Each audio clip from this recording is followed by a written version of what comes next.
एक उर्दू भाषाविद कवि ने कहा, लोग कहते हैं कि संगे दिल के आंख से आंसू नहीं आते। संग कहते हैं पत्थर को, दिल कहते हैं हृदय को। पाषाण हृदय व्यक्ति के लोचन सजल नहीं होते। पर उस कवि ने कहा कि यह केवल सुना जाता है, पर देखा तो कुछ और गया है। क्या? लोग कहते हैं कि संगे दिल के आंख से आंसू नहीं आते।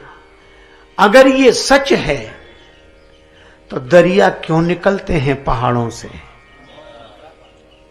अगर यह सत्य है तो इन सरिताओं का जन्म पर्वतों से क्यों हो? पर्वत से भी प्रीति का झरना फूट सकता है अगर कोई पर्वत को पिघलाने वाला हो। तो आज पाषाण जैसे हृदय से भी मानवता की सरस धारा बह सकती है अगर भगवान के चरणों का कोई आश्रय ले ले। तो यह इस कथा का संकेत। छुअत शिला भई नारी सुहाई। पर आज तो बड़ी विचित्र स्थिति है। मानव आकृति सब तरफ दिखाई देती है, पर प्रकृति नहीं दिखती, मानवता नहीं दिखती। मानवों की भीड़ में मानवता खो गई। गुल में गर निगहत नहीं तो कुछ नहीं, दिल में गर उल्फत नहीं तो कुछ नहीं। आदमी में हजार जौहर हो तो क्या, आदमियत नहीं तो कुछ नहीं। एक कस्बा नुमा छोटा सा शहर, एक राहगीर उस रास्ते से जा रहा था। प्यास लगी। तृषाकुल उस बटोही के छटपटाते नयन चारों तरफ दृष्टिपात कर रहे थे। न कोई पौशाला, न कोई कूप, न नल, मिले कहां जल। बेचारा बेहाल था, प्राण कंठगत हो रहे थे। तब तक दिखाई पड़ा एक भव्य भवन। भवन की खुली हुई थी खिड़की, द्वार भी खुला था। झांक कर देखा, एक श्रीमंत सिर झुकाए बैठे हैं। पास में ही जल से भरी सुराही रखी है, उस पर गिलास ढका हुआ है। राहगीर को लगा कि यहां पानी मिल जाएगा। चला गया बेचारा, हाथ जोड़कर अत्यंत विनम्रता से बोला, बाबूजी बाबूजी 2 घूंट पानी मिल जाएगा। उस अभिमानी व्यक्ति ने अभिमान के बोझ से दबी हुई गर्दन ऊपर उठाई, लगभग झिड़कते हुए बोला, क्या बात है, क्या बात है, पहले बताओ, घुसे कैसे, यहां आए कैसे, क्या बात है? बाबूजी प्यास लग रही है, 2 घूंट पानी मिल जाएगा, पानी पिला देंगे। पानी? हम तुम्हें पानी पिलाने वाले लगते हैं?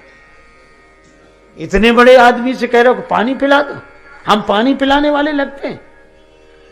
जैसे हमारे पास और कोई काम ही ना हो, तुम जैसों को पानी ही पिलाते ना। यहां नल है, कुआं है, पौधशाला है, क्या है, चले आए पानी पिला दो, पानी पिला दो।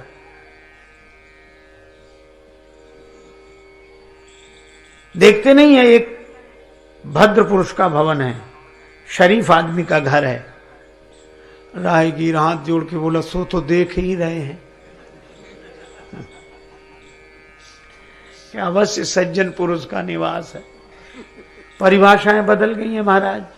पहले भवन के बाहर लिखा रहता था स्वागतम, शुभागमन। अंग्रेजी पढ़े लिखे लोग लिखते थे वेलकम। अब यह लिखा नहीं मिलता। अब भवन के बाहर लिखा मिलेगा बिना इजाजत अंदर आना मना है। किसी किसी भवन के द्वार पर लिखा होगा कुत्ते से सावधान। हालांकि उसमें रहते आदमी हैं।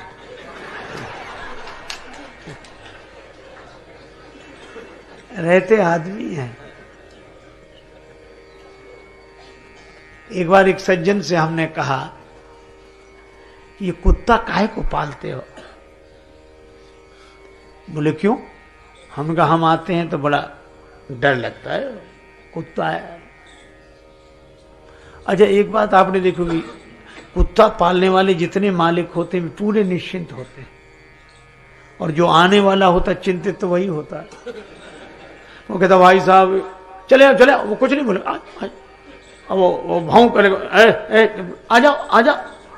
अब आ क्या जाओ, मुसीबत है। तो भाई मुझे तो डर लगता, तो मैंने कहा कि ये काहे को पालते हो?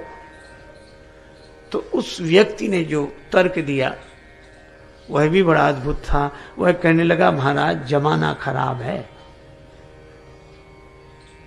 कब कौन आक्रमण कर दे कोई ठिकाना नहीं, इसलिए कुत्ता रखते हैं, पालना जरूरी हो गया है। मैं उसका उत्तर तो नहीं दे सका, पर मन ही मन सोचता रहा कि आज हमारा कितना नैतिक पतन हो गया है कि आज आदमी आदमी से डर रहा है और आदमी से आदमी की रक्षा कुत्ता कर रहा है, और फिर भी हम अपने को आदमी कहते हैं, मानव कहते हैं। हमें विचार करना चाहिए। एक बार कुत्तों में झगड़ा हुआ, कुत्तों में झगड़ा हुआ, झगड़ा होते ही कुत्तों में हुआ और डट के हुआ महाराज। सब बाकी के कुत्ते बड़े नाराज हुए, फिर एक कुत्ता भागा, अब नहीं आऊंगा। दूसरे बोले आना मत, कुत्ता ही ठहरा। तीसरे दिन फिर आ गया, तो बाकी के कुत्ते बोले तू फिर लौट कर आ गया, अरे कलुआ जा, चला जा यहां से, अरे दल बदल हुआ, और तेरे लौट आने से हैरान हैं हम, तुझे फिर दल में ले लें, क्या इंसान हैं हम आदमी हैं जो ऐसा करें? हम कुत्ते हैं, हमारा भी सिद्धांत है। ये तो हमारी हालत हो गई है। आप सोचो। तो उस राहगीर ने कहा कि भूल से आ ही गए, गलती से आ गए तो पानी पिलवा दो। क्या करेगा प्यार वो भगवान से, क्या करेगा प्यार वो ईमान से, जन्म लेकर गोद में इंसान की, कर न पाया प्यार जो इंसान से। पानी पिलवा दे। सो नाराज हुआ, गले ही पड़ गए, तुम बैठ जाओ। अब उन्होंने अपने नौकरों को आवाज लगाई, अरे भाई कोई हो तो इन्हें पानी पिला दो। अब मौके पर कोई नहीं था, तो धनी आदमी राहगीर से बोला, बैठ जाओ, किसी आदमी को आ जाने दो, पानी पिलवा देता हूं। आदमी माने नौकर। आदमी आजकल वही कहे जाते, कितने आदमी काम कर रहे हैं। सचमुच बेचारे जो काम करें वही तो आदमी हैं। तो उनका किसी आदमी को आ जाने तो पानी पिलवाए देता हूं। पर मजे की बात, बड़े आदमी के आदमी कोई मौके पर नहीं थे। तब राहगीर के प्राण कंठगत होने लगे, तो बाबूजी अब तो प्राण ही निकल रहे हैं प्यास के मारे। तो नाराज होकर बोले, कह दिया ना किसी आदमी को आ जाने तो पानी पिलवाए देता हूं। तो उसने हाथ जोड़कर कहा कि बाबूजी थोड़ी देर के लिए अगर तुम ही आदमी बन जाओ तो कुछ हर्ज है?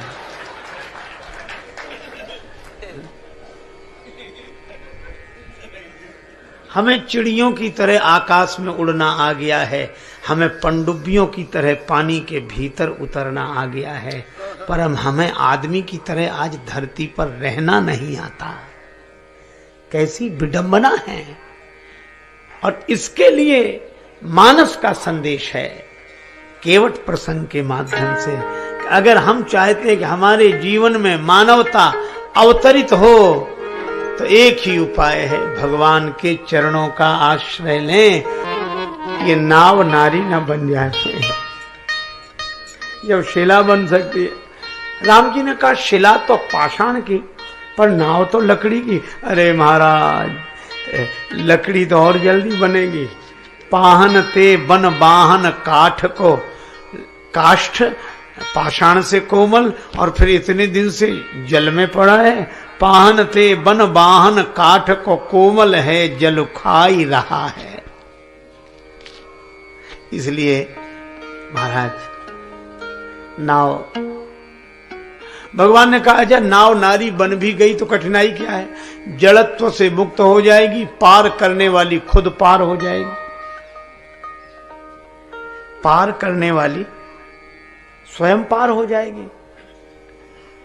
केवट ने कहा लेकिन एक बात है, अगर ये नाव नारी बन गई, चैतन्य हो गई तो कहाँ बैठेगी? का घर में। अच्छा, इसके दोनों ही आशा है।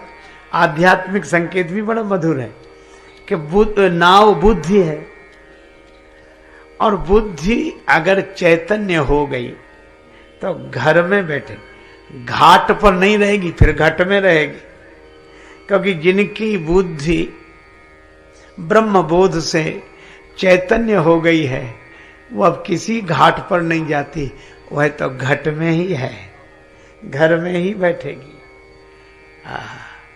हम ही थे भूले, हम ही में भूले, हमें ढूंढने हम ही चले, हम ही ने खोजा हम ही ने पाया, हमें मिले तो हम ही मिले।